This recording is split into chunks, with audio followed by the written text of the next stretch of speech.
desde o ano 100 para cá, uma perseguição terrível contra o judeu. Conheci um judeu que converteu há 10 anos, e ele disse duas coisas que me marcou muito.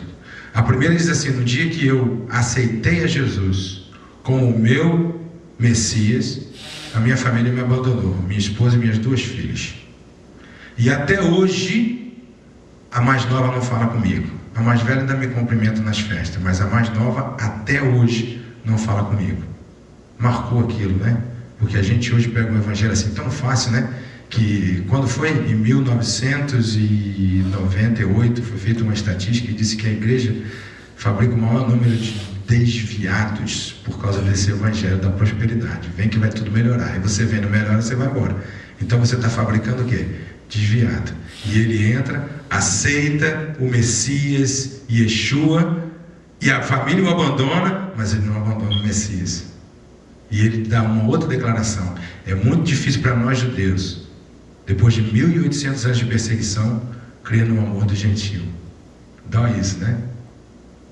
É muito difícil para nós judeus, depois de 1800 anos de perseguição, crer no amor do gentio. Vamos lá. Contribuição dos cristãos para a separação.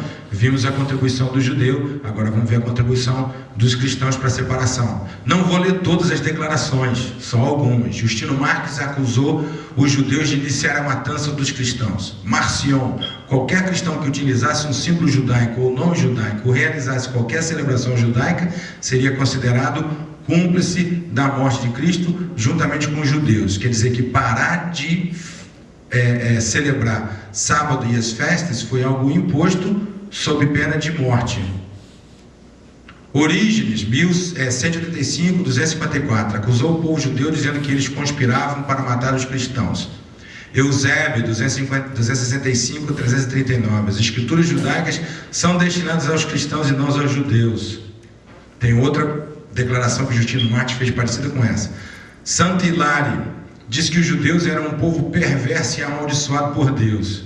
São Efraim difamava os judeus, chamando de prostíbulo as suas sinagogas. São Jerônimo diz que os judeus não são capazes de compreender as escrituras e devem ser perseguidos severamente até serem forçados a confessar a verdadeira fé.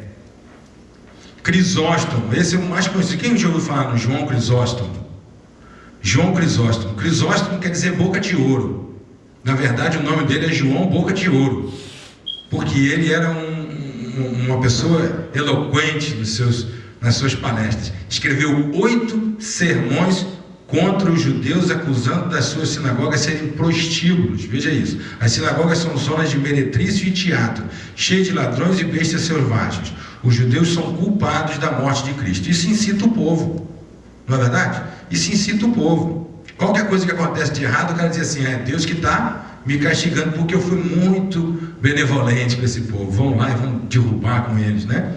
São Agostinho: os judeus e a nação de Israel são apenas testemunhas da verdade do cristianismo. Isso é passo para a teoria da substituição. Tem seminários hoje no Brasil ensinando a teoria da substituição, dizendo que a igreja substituiu Israel. Vamos falar sobre isso. São Cirilo deu ao judeu a escolha de exílio, apedrejamento ou conversão. Não tem caminho, não tem saída. Lutero publicou um folheto intitulado Os Judeus e as Suas Mentiras. Está aí o folheto. No mês passado, eu vi um pastor que é muito conhecido, vocês conhecem ele, e ele no dia 31, aliás não foi no mês passado, não, foi no dia 30 de outubro, ele foi convidado para pregar na reunião de pastores, e a mensagem que ele trouxe foi a história de Lutero. A história de Lutero é linda, ele fez um trabalho fantástico, ninguém pode negar. Ele é que trouxe, fez essa separação e colocou a gente num caminho mais próximo. Mas todo homem é falho, e ele falhou também. Só que ele disse assim: eu li todos os livros de Lutero, mas não mencionou esse. Esse não é um livro, é um folheto que ele publicou em 1543, chamado Judeus e as Suas Mentiras. E através desse folheto ele inspirou Hitler nos campos de concentração. Olha o que ele diz no folheto. Gente, está na enciclopédia. Pode buscar que você vai encontrar lá. Não tem nada inventado. A gente procurou tirar a imagem real, que é essa daqui, né? O que faremos nós cristãos com esse povo rejeitado e condenado, os judeus? Voltar-lhes o meu conselho sincero. Primeiro, atear fogo às suas sinagogas, em honra ao nosso Senhor e à cristandade, de modo que Deus veja que somos cristãos.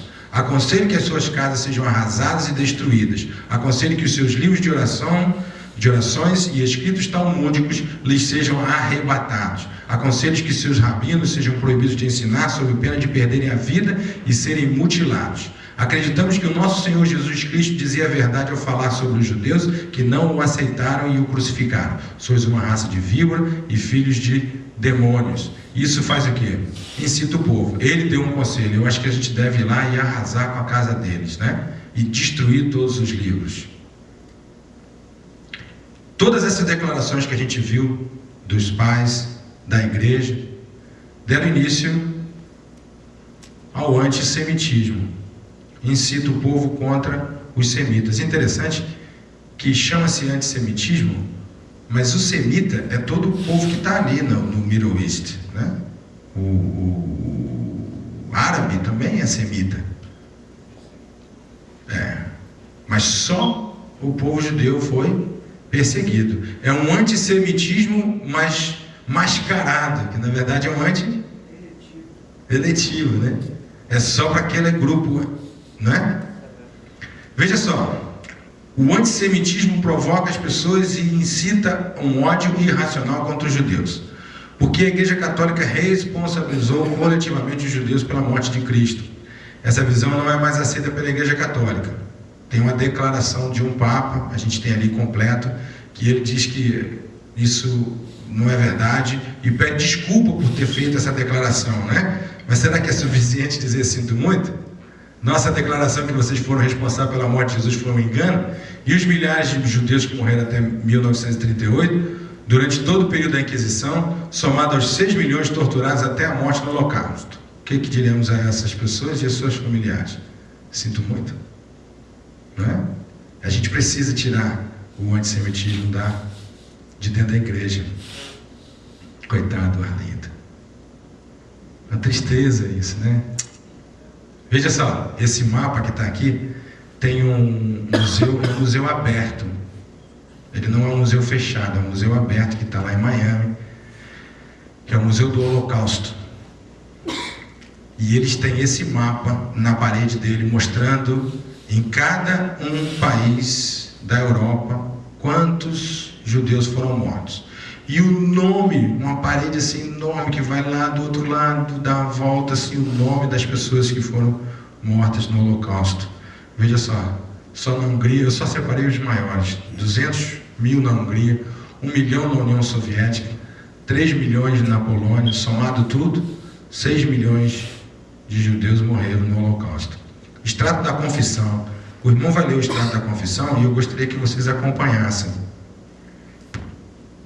Esse extrato da Confissão você encontra também nas enciclopédias e tem a referência aqui, olha, da onde foi extraído, os livros da onde eles foram extraídos. Então você pode ficar com o papel. E era o que eles tinham que declarar para aceitar ou para convencer, né, que ele realmente tinha sido convertido, né? Todos têm? Por favor. Eu aqui agora renuncio a todo rito e observância da religião judaica, detestando todas as suas mais solenes cerimônias e dogmas, os quais outrora eu guardei e mantive. No futuro, eu não praticarei nenhum rito ou celebração relacionada com essa religião, nem qualquer costume do meu erro passado, prometendo não buscá-la ou cumpri-la. Eu prometo nunca retornar ao vômito da superstição judaica. Nunca mais eu realizarei nenhum dos ofícios da cerimônia judaica às quais eu fui ligado, nem nunca mais as apreciarei. Eu evitarei todo relacionamento com outros judeus e manterei meu círculo de amizade entre apenas outros cristãos. Nós não nos associaremos com judeus amaldiçoados que se mantêm sem batismo. Nós não praticaremos a circuncisão carnal ou celebraremos a Páscoa, os sábados ou outros dias de festas relacionados com a religião judaica. Com relação à carne de porco, prometemos observar a seguinte regra: de que, se devido a um antigo costume, não somos capazes de comê-la, não iremos por melindre ou erro recusar as coisas que são cozidas com ela. E se em todos os pontos tratados acima fomos achados culpados de qualquer forma, então aqueles que entre nós se forem achados culpados ou perecerão pelas mãos de nossos companheiros, ou fogueira, ou apedrejamento, ou se nossas vidas forem culpadas, perderemos imediatamente nossa liberdade, e vocês nos entregarão juntamente com todas as nossas propriedades a quem lhes convier para a escravidão perpétua. Eu renuncio a toda adoração dos hebreus, a circuncisão, todos os seus legalismos, pão levedado, a Páscoa, o sacrifício de cordeiro, as festas das semanas, os jubileus, as trombetas, a expiação, os tabernáculos e todas as outras festas hebraicas, seus sacrifícios, orações, aspersões, purificações, expiações, jejuns, sábados, luas novas, comidas e bebidas. E eu renuncio a todo costume e instituição da lei judaica. Em uma palavra, eu renuncio absolutamente tudo que é judeu. Juntamente com os antigos, eu excomungo também os rabinos-chefes e os novos doutores malignos dos judeus. Se eu me desviar do caminho reto em qualquer modo e profanar a santa fé e tentar observar a qualquer rito da seita judaica, ou se eu enganar a vocês de qualquer forma nos juramentos desse voto, então que caiam todas as maldições da lei sobre mim. Caiam sobre mim, sobre minha casa, todos os meus filhos, todas as pragas que feriram o Egito, e para o horror de outros, que eu sofra em acréscimo o destino de Datã e Abirão, ou seja, que a terra me engula vivo. E depois de eu ter sido privado desta vida, seria ainda entregue ao fogo eterno, na companhia do diabo e seus anjos, compartilhando com os habitantes de Sodoma e com Judas a punição do fogo.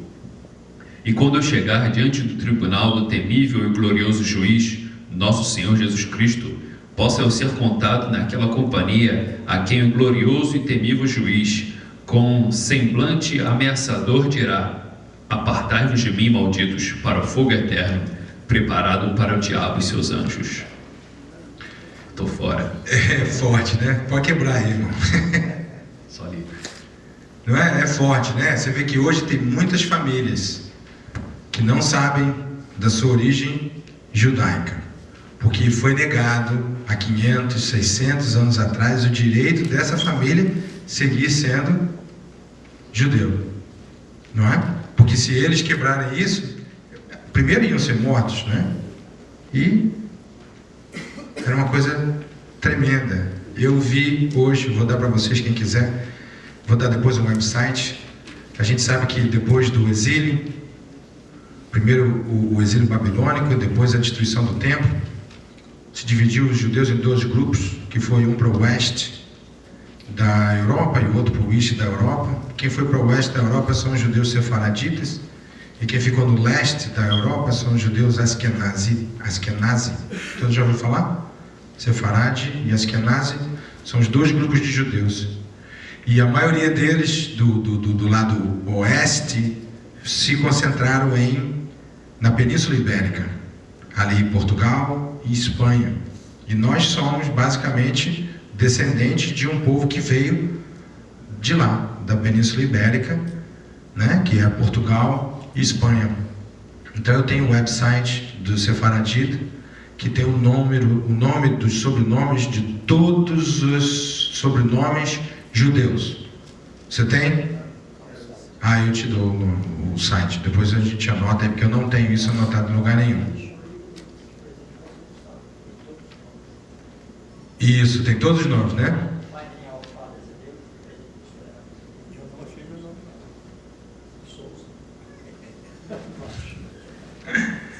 Esse site tem todos os nomes ali. E tem um outro site que chama-se Family Tree DNA. Porque é bom a gente ler isso aí, não está aqui, mas é bom a gente ler. Deixa eu me lembrar se está, Obadias, versículo 20. Obadias, versículo 20. E os cativos deste século, dos filhos de Israel, que estão entre os cananeus, possuirão até Sefarate, e os cativos de Jerusalém, que estão em Sefarate, possuirão a cidade do sul. Isso. Então, os cativos que estão em Sefarade possuirão as terras do sul. Você vê que a gente está falando dos sefaraditas e a Bíblia já falava sobre esse grupo de judeus, que são os judeus que saíram, né? Desde a época de Salomão, quando ia buscar com os navios lá na Península Ibérica. Alguns ficaram lá depois da destruição do templo, outros foram se juntar a eles no exílio babilônico e na destruição do templo também. E Deus está levantando esse povo. Eles têm que reconhecer que eles são judeus, né? E restaurar as suas raízes judaicas, porque esse povo vai ocupar as terras do sul. Está escrito ali, não está? Mas a maioria deles não sabe que são judeus. A maioria não sabe que são judeus, né? E tem um site que chama-se Family Tree DNA. Esse é fácil, quem quiser anotar já pode anotar. Family Tree DNA. Ele é um site mantido e fundado por uma instituição judaica que descobre as suas raízes. Não importa se é judaico ou não é, ele vai mostrar aquilo que você é. Talvez você não seja judeu, né? Mas ele vai mostrar aquilo que você é através do exame de DNA. Você paga um kitzinho e vem pelo correio o kit, você faz o exame, raspa na bochecha, uma hora depois você raspa na outra, uma hora depois você raspa na outra, são 3 samples, você manda para eles e eles fazem o exame de DNA e até podem identificar se você é um Kohanim, ou seja, se você é da família de Arão, se você é um sacerdote, né? Eles conseguem isso. Como que eles conseguem? Através de outros que já fizeram o teste de DNA e aí comparam. Agora tem um negócio fantástico, muito interessante, que fortalece a nossa fé. Para a gente ver que nada é por acaso. Nosso Deus sabe de todas as coisas. Nada é por acaso. A gente vai ler a Bíblia e acha que a Bíblia é machista, né? Porque todas as genealogias é do homem. Não tem genealogia de mulher. Você sabe por quê? Porque nós temos no nosso DNA 2 cromossomas, o Y e o MT, que é o X. O Y é o do homem e o MT, ou dizer assim, o Y é o do pai e o MT é o da mãe. O da mãe não passa, a não ser para o filho. A filha não carrega o Y DNA do pai, só o homem que carrega. Vê que coisa tremenda? Não é à toa que a genealogia só mostra a genealogia do homem. Não é uma visão machista, mas é porque só o homem é que tem o DNA do pai e passa de pai para filho. A minha filha não tem o meu DNA, o Y-DNA, né? Esse cromossoma, né? Lógico que ela tem o meu DNA, ela não tem, ela tem o X, mas ela não tem o Y. Quem tem o Y é o meu filho. Então, se a minha irmã, por exemplo, quiser... Não, o Y é do pai. E o MT, ou o X, é o da mulher.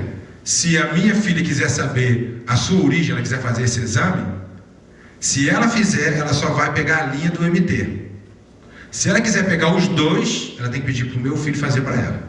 Que o meu filho carrega o da minha esposa e carrega o meu. Aí talvez seria a obrigação de um irmão casar com a esposa para gerar descendência, para dar a linha, Eles tinham um costume, né, entre casarem somente entre famílias, né? Era um costume que eles tinham casar entre famílias. Mas de todas as maneiras a gente sabe que o homem é que carrega o DNA do pai, né? Então quem quiser pode ir lá fazer, quem quiser ir lá no Sefaradim pode ir ver. Quem sabe Deus tem um plano na sua vida que você não sabe, entendeu? E a gente está indo no caminho contrário. Não é à toa que essas coisas estão acontecendo. Nessas pesquisas, irmãos, eu tenho visto tanta coisa linda. Eu tenho visto Deus abrir os olhos da igreja para Israel e Deus abrir os olhos de Israel para o Messias. É um negócio lindo. Há 2 semanas atrás eu fui visitar uma sinagoga. Você sabe o que aconteceu? Me convidaram de supetão para pregar. Um gentil subindo no púlpito de uma sinagoga para pregar. Sabe o que é isso? Deus unindo. Porque Deus não fez o povo para ficar separado. A separação que nós vamos ver ali, que era o muro de separação que foi destruído, era para ser destruído e ficar no chão, não era para ser reerguido de novo, era para a gente estar vivendo todo mundo em comunhão. Não é? Então Deus tem um propósito. Eu procurei com a minha tia, com todo mundo atrás, descobri 7 sobrenomes na minha família. Por parte do meu pai, por parte da minha mãe. Fui lá no Sephardim, estão uns 7 lá. Fiz o exame do DNA no Family Tree DNA, deu Askenazi. Então quer dizer que é sobrenome Sephardim com sangue Askenazi. Vamos esperar que Deus tem aí, né? Vamos lá. Teologia da substituição. Colocou a igreja triunfante sobre Israel e vencido o judaísmo. Declarações como a de Justino Marte: as escrituras não são mais vossas senão nossa. Ele deu essa declaração. Uma pessoa com conhecimento bíblico não pode dar uma declaração como essa. Vamos ler o que tem lá em Romanos 3, 1 e 2. Qual é logo a vantagem do judeu? Ou qual a utilidade da circuncisão? Muita, em toda maneira, porque primeiramente as palavras de Deus lhes foram confiadas. Os oráculos de Deus, tem uma versão que fala, os oráculos de Deus foram confiados aos... Como é que uma pessoa com conhecimento bíblico diz que as escrituras não são mais vossas senão nossas, se elas foram confiadas aos judeus? Não é? Outra coisa, os judeus foram rejeitados por Deus. Se ele não quer ler o Velho Testamento, que o Velho Testamento é do judeu, se ele pelo menos desse o Novo Testamento, que em Romanos 11, 1 diz assim: por acaso rejeitou Deus o seu povo? Claro que não, porque eu também sou judeu. Paulo não fala isso? Agora olha o que fala. Essa é tremenda. Essa não precisa da de Paulo 11. Essa daqui é tremenda. Por favor. Assim diz o Senhor, que dá o sol para a luz do dia e as ordenanças da lua para as estrelas para a luz da noite, e que fende o mar e faz bramir as suas ondas. O Senhor dos exércitos é o seu nome. Se se desviarem essas ordenanças diante de mim, diz o Senhor, deixará também a semente de Israel de ser uma nação diante de mim para sempre. Assim diz o Senhor, se puderem ser medidos os céus para cima e sondados os fundamentos da terra para baixo, também eu rejeitarei toda a semente de Israel, por tudo quanto fizeram, diz o Senhor. Veja só que coisa tremenda. Deus está dizendo que se o sol não tiver mais no lugar dele, a lua não tiver mais no lugar dele, as estrelas não tiverem no lugar delas, eu me esquecerei desse povo. Onde é que está o sol, a lua e as estrelas? Está no lugar? Aí ele complementa e diz assim, olha, e se o céu pudesse ser sondado para cima e a terra ser sondada para baixo, eu abandonarei esse povo por causa dos seus pecados. Pode sondar o céu para cima? Pode sondar a terra para baixo? Não, então nem os pecados de Israel fez Deus se esquecer deles, porque só se isso acontecesse, Deus ia abandonar. Então, a teoria da substituição é só uma teoria que não tem fundamento bíblico. Nós fomos levantados para ser um povo junto com Israel, unidade. A igreja não veio substituir Israel, mas veio se juntar a Israel. Vamos ler lá Efésios 2, 1, 13. Portanto, lembrai-vos de que vós, Efésios 2, 11 ao 13. Portanto, lembrai-vos de que vós, noutro tempo, eres gentios na carne e chamados incircuncisão pelos que na carne se chamam circuncisão, feita pela mão dos homens, que naquele tempo estáveis sem Cristo, separados da comunidade de Israel e estranhos aos concertos da promessa, não tendo esperança e sem Deus no mundo. Mas agora em Cristo Jesus, vós que antes estavais longe, já pelo sangue de Cristo chegaste perto.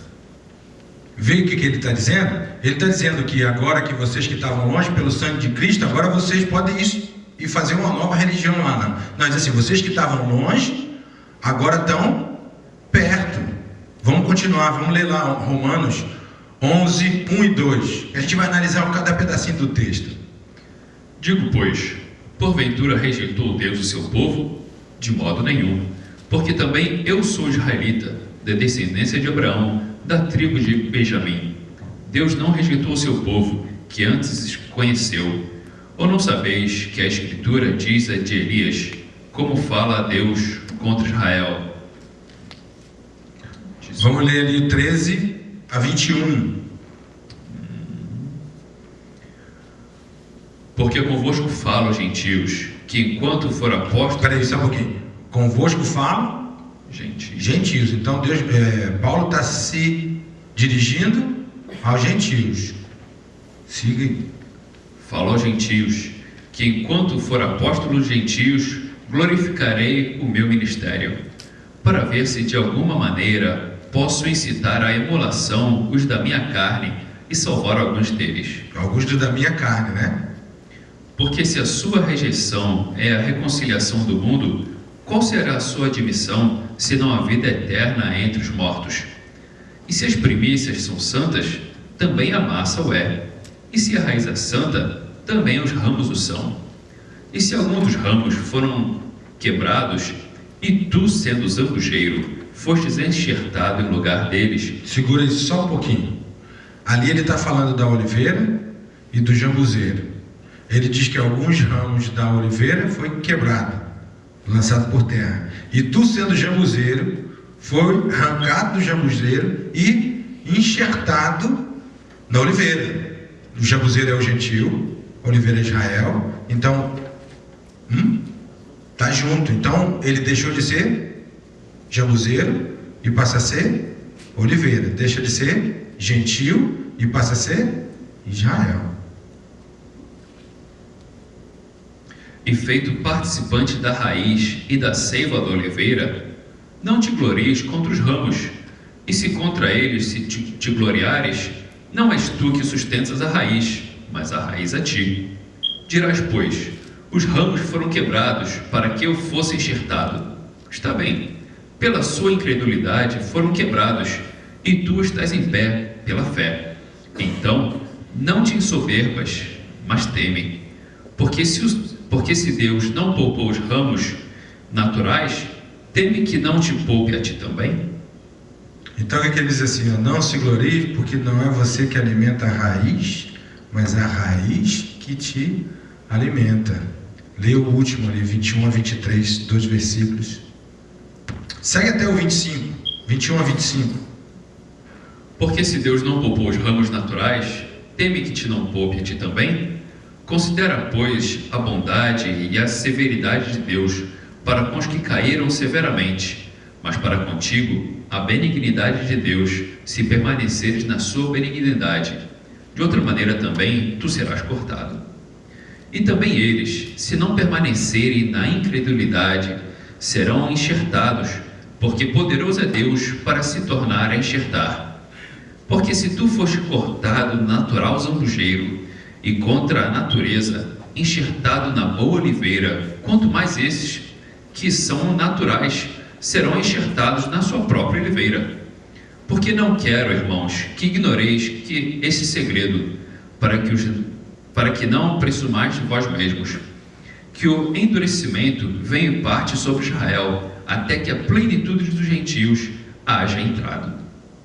Então o que ele diz ali? Olha, aqueles que foram arrancados, eles podem ser enxertados de novo. Se vocês que eram jambuzeiro quebraram todas as leis da natureza e foram enxertados na oliveira, e passa que dá aqui fruto, passa a dar oliva, né? Passa a dar azeitona, né?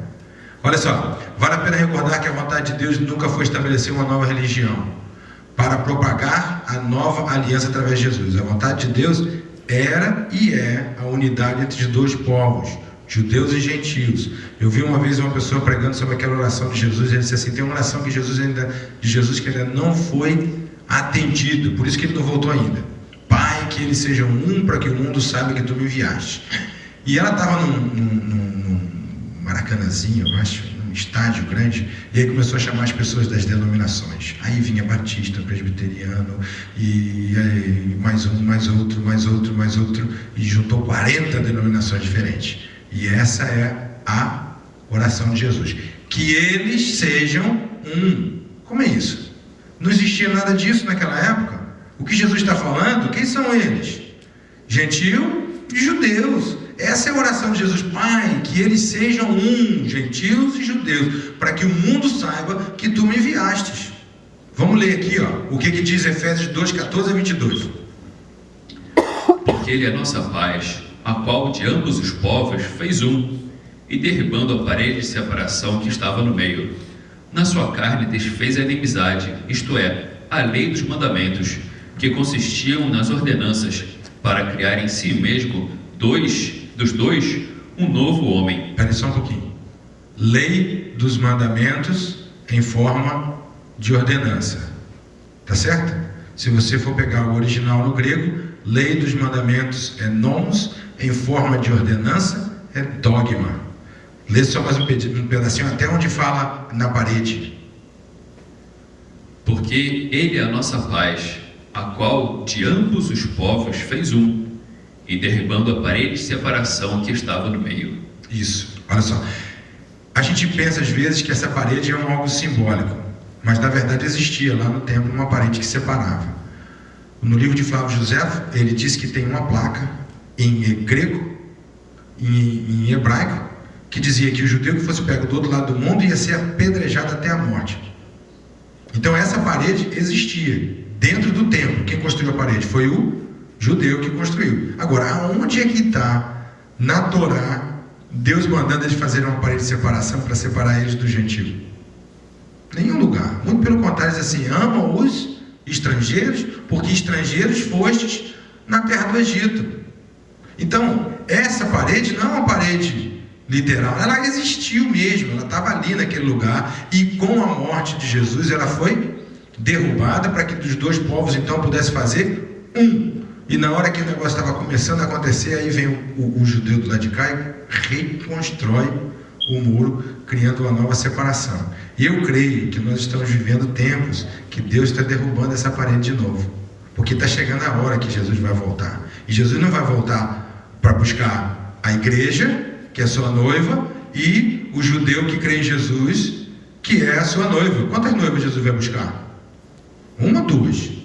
Uma, mas estamos vivendo separados, não é verdade? Vamos continuar aqui.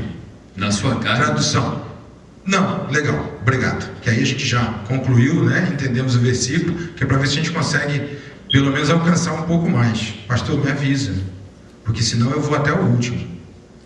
Nova religião, tradução. Esse é um negócio interessante. Eu vou dar para vocês essa Bíblia que você pode baixar, não precisa pagar.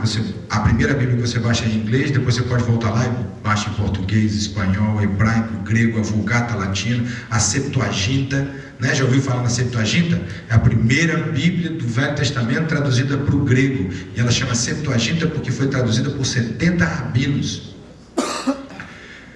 Igreja, isso é um negócio interessante, eu vou mostrar para vocês. Tomara que não tenha desligado.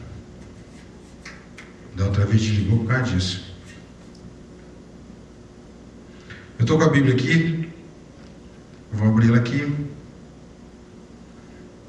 A palavra igreja, quando você faz uma pesquisa nessa Bíblia, você vai ver ali, olha só.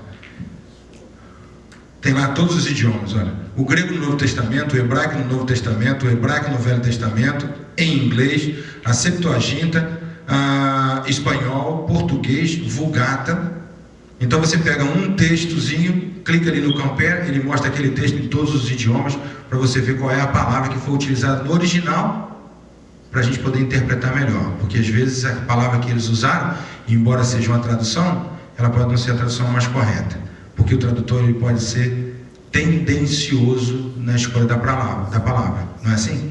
A gente fala daquilo que a gente entende, e muitas das vezes aquilo que a gente entende não é o que o autor está querendo dizer. A gente pode pegar um texto em inglês e traduzir para o português, não é verdade? Mas nessa tradução a gente pode ser tendencioso na escolha da palavra segundo aquilo que eu entendi do texto.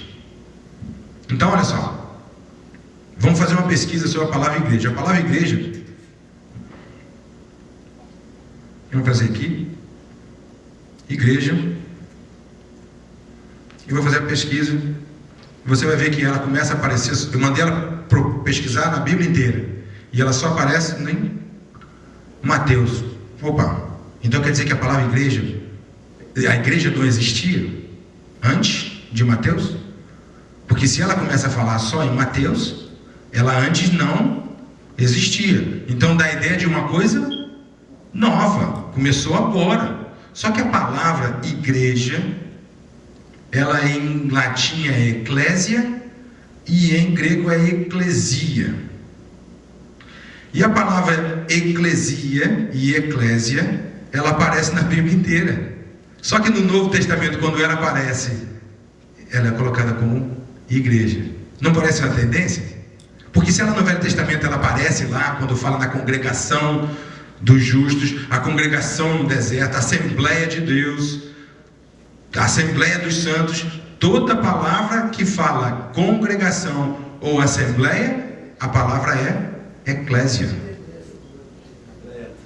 Assembleia antiga. Então por quê? Que a do Novo Testamento, que aparece eclésia igual, é traduzida como igreja, né? E tem um fato interessante. Nós vamos ver aqui. Tem um fato interessante. Em Atos 7:38.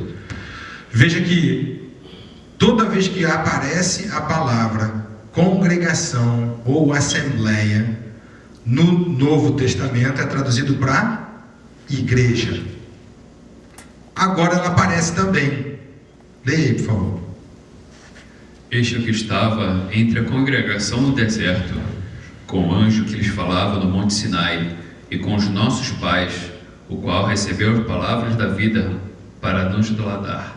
Olha só, Estevão está diante dos principais da sinagoga e ele então é arguído sobre a questão do que está acontecendo. Disseram que você está blasfemando sobre Moisés, e ele começa a contar a história.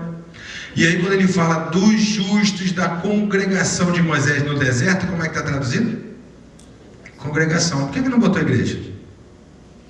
Já que toda vez que a palavra eclésia ou eclesia aparece, é traduzido para igreja, por que dessa vez que também é eclésia, não foi traduzida para igreja?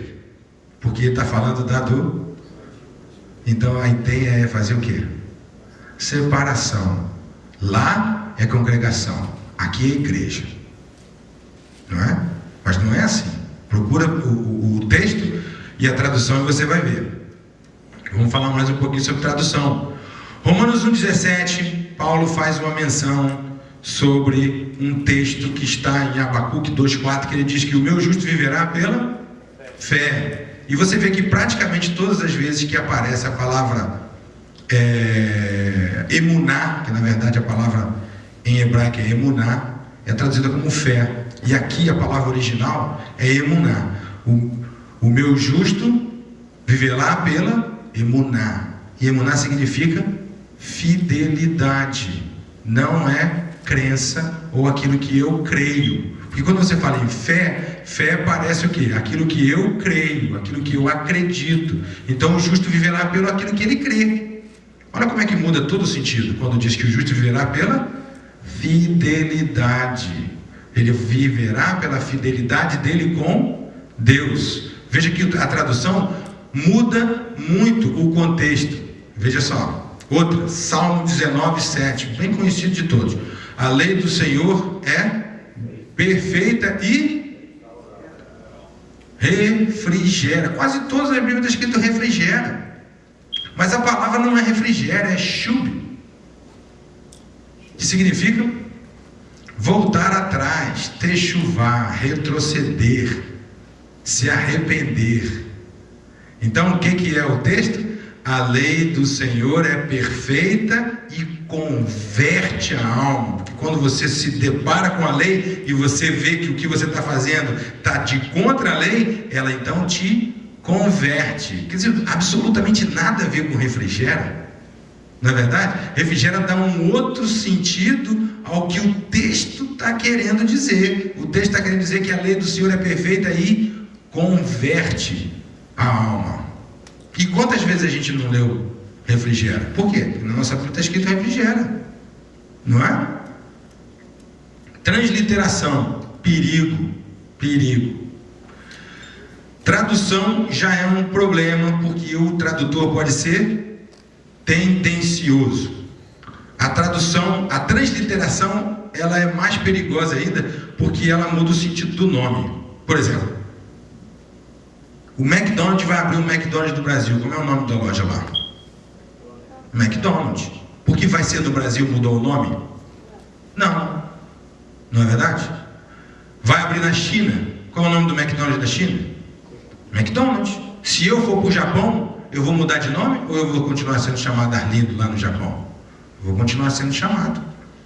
Isso é muito importante porque todos os nomes em hebraico têm um significado.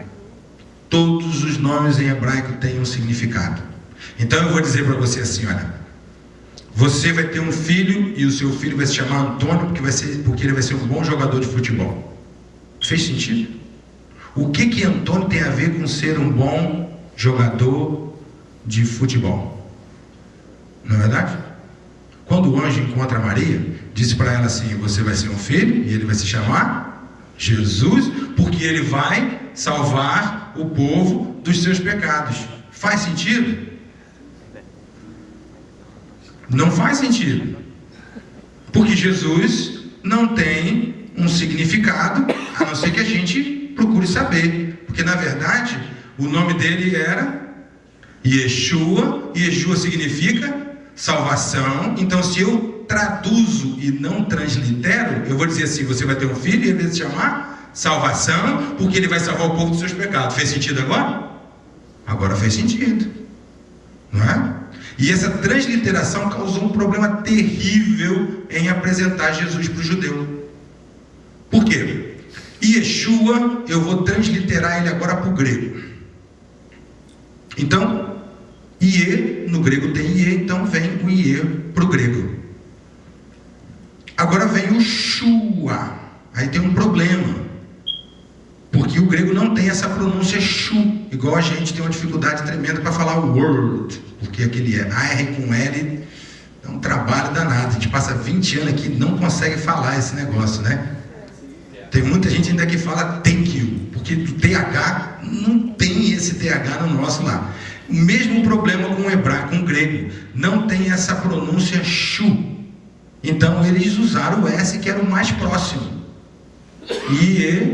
Sua. Só que tem um problema, que todo nome terminado com E, com A, ele é feminino. Em hebraico, em grego também é feminino. Então eles precisavam não só transliterar, mas também masculinizar o nome. Então colocaram um S.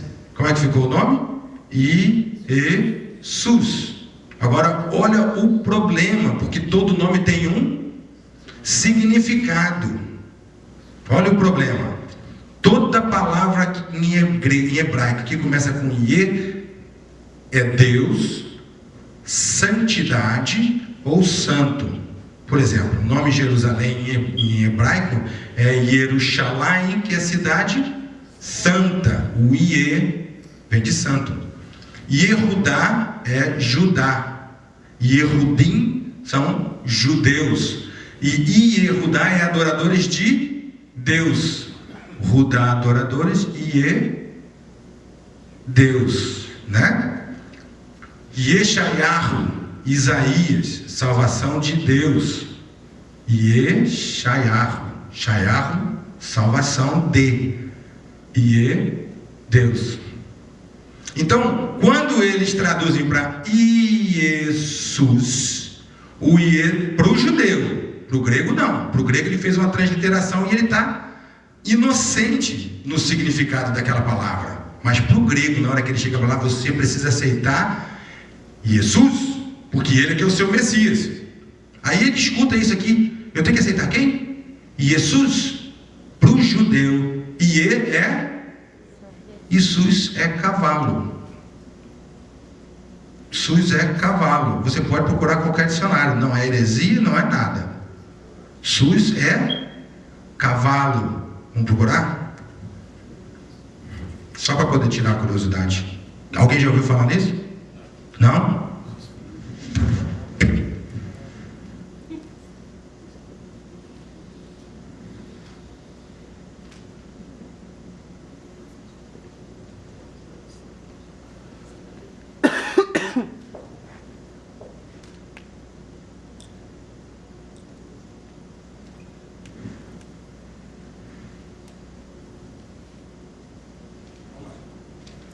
SUS.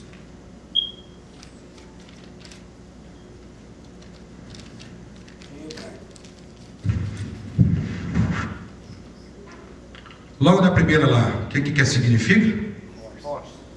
SUS. The Hebrew word SUS, horse. Então isso tornou um problema na hora de você pregar Jesus para os judeus. Porque você diz para ele assim, olha, o Jesus, o Messias que você está esperando já veio. E ele sabe que o Messias que ele está esperando, diz lá em Isaías, que ele vai ser maravilhoso, conselheiro, Deus forte, Pai da eternidade, príncipe da paz. Como é o nome dele? Deus cavalo. Opa, não é isso não. Eu creio que se nós oramos em nome de Jesus e falamos Jesus, Deus sabe que nós estamos falando do Jesus, Filho de Deus, que morreu, ressuscitou e está à direita de Deus intercedendo por nós. Nós sabemos disso e eu creio que Deus sabe disso. Ninguém vai dizer que daqui para frente a gente não pode mais falar Jesus, a gente tem que falar Yeshua. Quem quiser falar, amém. Mas ninguém está dizendo isso. Mas é para a gente entender que Jesus não recebeu esse nome de berço. O nome que ele recebeu de berço foi Yeshua. Assim escreve Yeshua em hebraico, sem vogal. O Yud, o Shin, o Vav e o Ain não tem vogal. Aqui tem que ter uma vogalzinha que é para fazer o E. Aqui vai um pontinho no meio, que o Vav com um pontinho no meio vira U. Então fica Yeshu. E aqui é o Aleph, é o Ain, que é uma letra muda. É só para poder dar lugar ao Azinho, né? E fica Yeshua. Se eu colocar um Yud aqui e tirar o U, vira Yeshiva.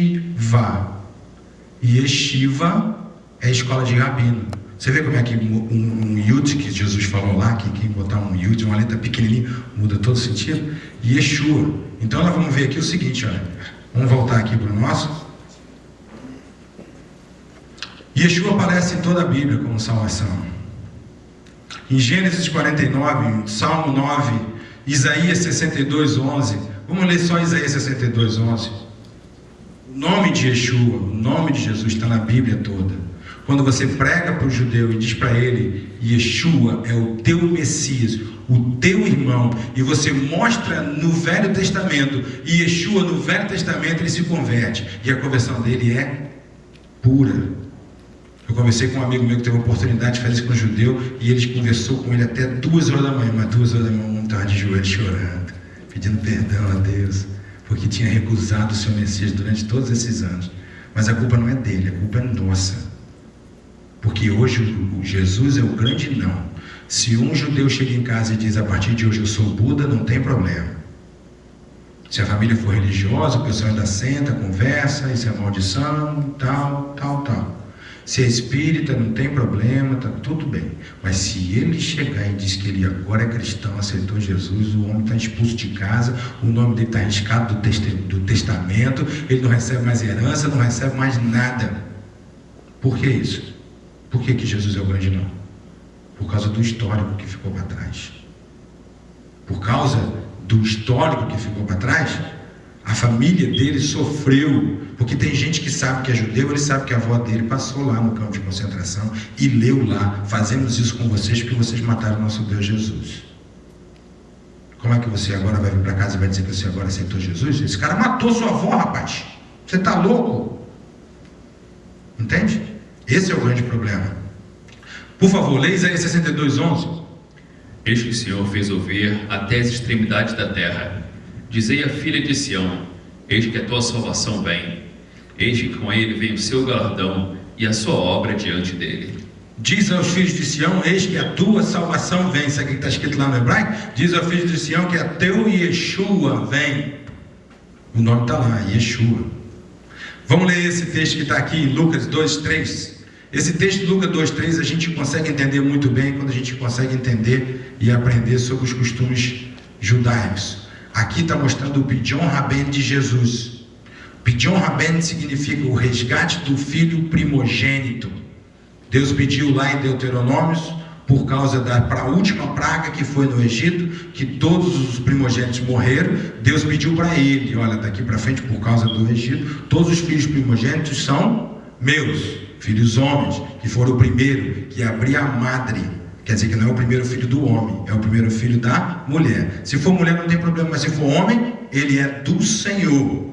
E aí, se o pai quisesse criar o filho e educar o filho, ele tinha que ir no templo, fazer uma oferta ao sacerdote para fazer o Pidyon Raben, ou seja, o resgate. Senhor, eu sei que ele é teu, mas dá ele para mim para eu cuidar dele. E José e Maria levam Jesus no templo para fazer o Pidyon Raben de Jesus e entregar o sacrifício de Maria pela purificação. E aí ele encontra quem? Simeão. E o que Simeão diz no capítulo 2, verso 30? Agora, Senhor, despede-se em paz o teu servo, segundo a tua palavra, pois já os meus olhos viram a tua salvação. Viram a tua salvação. O nome é o mesmo, eu vou mostrar para vocês aqui agora. Para fazer sentido, eles tinham que dizer: os meus olhos já viram o teu Jesus. Mas Jesus não quer dizer salvação. Os meus olhos já viram a tua salvação. Vamos ver. Você vai ver que está escrito Yeshua.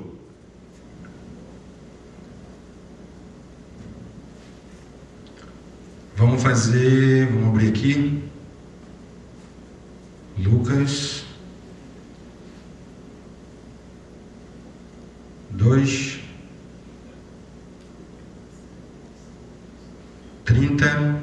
Os meus olhos já viram a tua salvação. Vamos no compare. A última palavra está aqui. Está muito pequenininha. Eu vou fazer o seguinte: eu vou fazer um cap nela, tá certo? Vou fazer um cap. Eu vou levar ela aqui num programa de texto para a gente poder ampliar e poder ver que palavra é essa que está ali. Vamos botar aqui o tamanho 72, e aí você pode olhar lá e olhar o nome Yeshua aqui, e você vai ver que o nome é o mesmo. Ele tem 2 sílabas no final, porque as preposições passam a fazer parte da palavra em hebraico. Ou Messias, para nós tem uma preposição o e uma palavra Messias. Em hebraico junto e vira Hamashiach. Eles não escrevem Ra, espaço, Mashiach. Ele escreve Hamashiach, e se você não sabe a raiz da palavra, você não pode procurar no dicionário, porque no dicionário não existe uma palavra chamada Hamashiach. E ali ele fala que os meus olhos já viram a tua salvação. At, quer dizer tua. Mashiach, Yeshua, salvação. Então, Yeshuat, que é tua salvação. Você viu ali que é a mesma maneira de escrever? O Yud, o Shin, o Vav, olha lá, o Yud, o Shin, o Vav e o Ayin. Yud, Shin, Vav, Ayin.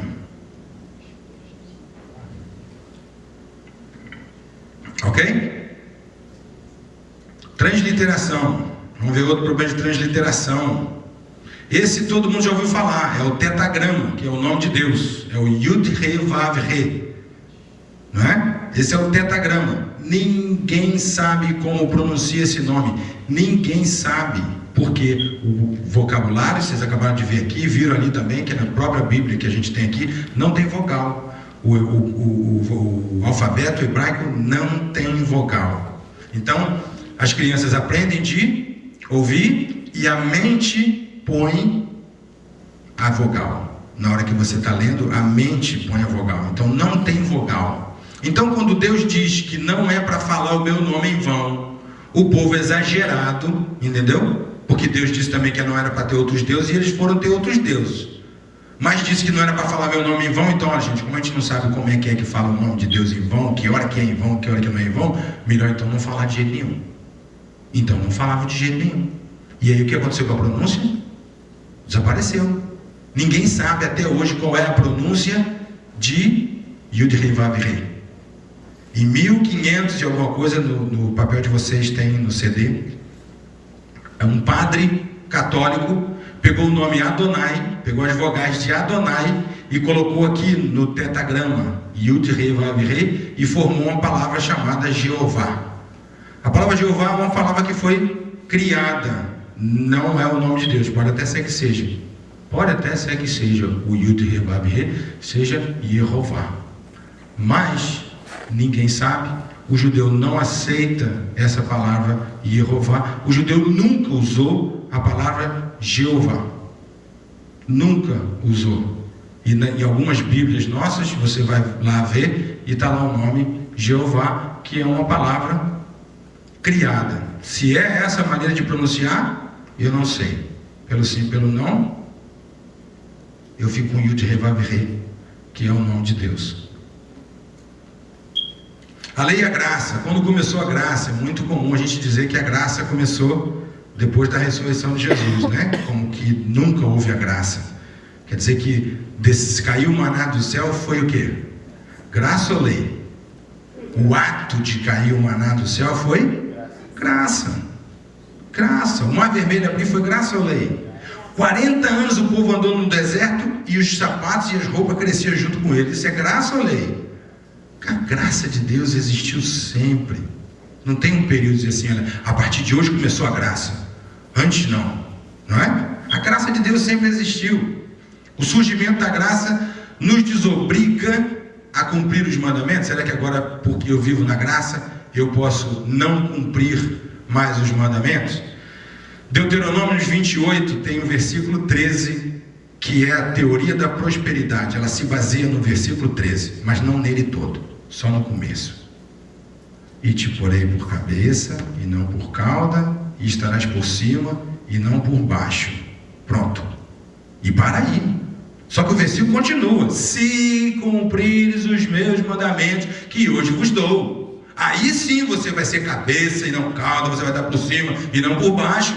Como é que eu leio só metade do versículo? Já é difícil você ler um versículo isolado, quanto mais metade dele. Não é verdade? Então, será que dos 64 versículos que tem em Deuteronômio 28, 14 são bênçãos pelo cumprimento da lei, 54 maldições pelo não cumprimento. Agora é graça, eu só fico com os 14 primeiro. Não tem mais maldição. Vale tudo, não é verdade? Eu posso tudo, porque Jesus me perdoa do meu pecado, e aí está tudo bacana, não é verdade?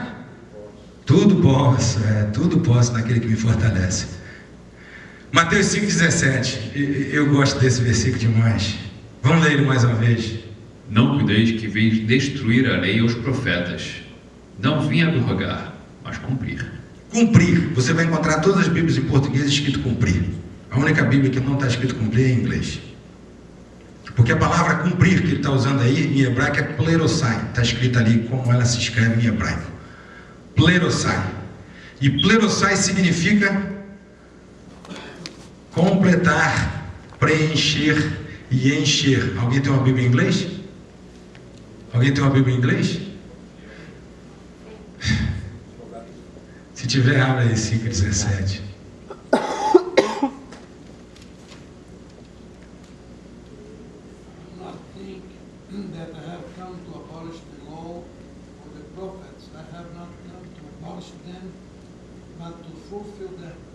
O que quer dizer fulfill?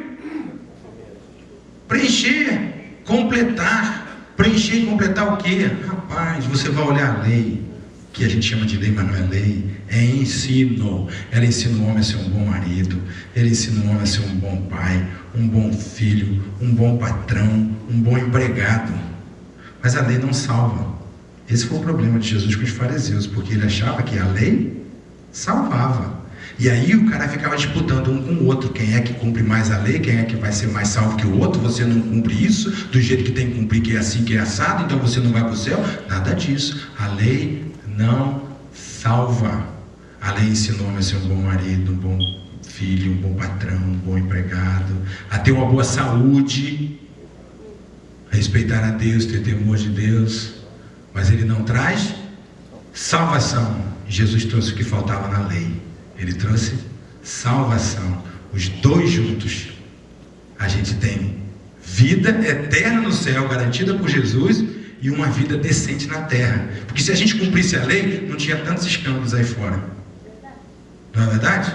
Se a gente cumprisse a lei, não tinha tanto escândalo aí fora. Mas a lei é para o judeu, não serve para nós. Mas ele veio completar, né? Eu levei a minha vida inteira comendo feijão com arroz, feijão com arroz. Um dia eu entrei lá, o cara disse que tinha bife para completar o meu feijão com arroz. Eu falei, então agora eu só quero bife. Disse, não, cara, o bife não veio substituir o feijão com arroz, ele veio completar. Agora você pode comer feijão com arroz e bife. Hã? Esqueci do ovo, né? Feijão com arroz e bife, é assim, Jesus veio completar. E você vai pegar a palavra plerossai e vai procurar em outro lugar, você vai encontrar ela em outro lugar, e o significado que deram a ela não foi cumprir, não, foi encher. Porque é isso que ele está querendo dizer. Eu não vim abolir, eu vim trazer o que faltava nela, que é salvação. A lei e a graça, Mateus 22, 37 e 40. Vamos lá. Até que hora que a gente vai? Que eu não cheguei em lugar nenhum ainda. 5 da tarde. 10 minutos. 10 minutos? Já veio o almoço? Não. Avisa aí. Não veio o almoço? Ah, então? Tá bom. Qualquer coisa o pessoal vem trazer uma bolacha. Tá faltando bife. Vem lá, irmão. E Jesus lhes disse: amarás o Senhor teu Deus de todo o teu coração, e de toda a tua alma, e de todo o teu pensamento. Este é o primeiro e grande mandamento. E o seguinte, semelhante a este, é: amarás ao teu próximo como a ti mesmo. Destes 2 mandamentos depende toda a lei e os profetas. Puxa, isso é bonito demais, mas interpretado errado. As pessoas costumam usar esse versículo para dizer que agora não tem mais nada que cumprir lei. Agora você tem que amar a Deus e amar o próximo. Acabou. Mas o versículo não fala isso. Ele fala o seguinte, que nesses 2 mandamentos se resume o quê? A lei e os profetas. Vamos pegar a lei. Não vamos pegar os mandamentos não, mas vamos entender esse versículo que Jesus está dizendo. Vamos colocar os 10 mandamentos de uma vez sem precisar ler. Olha lá, vamos ler. Não terás outros deuses, não farás imagem diante de ti, não tomarás o nome do Senhor em vão, lembra-te do sábado para o santificar, honra o teu pai e a tua mãe, não matarás, não adulterarás, não furtarás, não dirás falso testemunho, não cobiçarás coisa alguma do teu próximo. O que ele diz lá? Amar a Deus sobre todas as coisas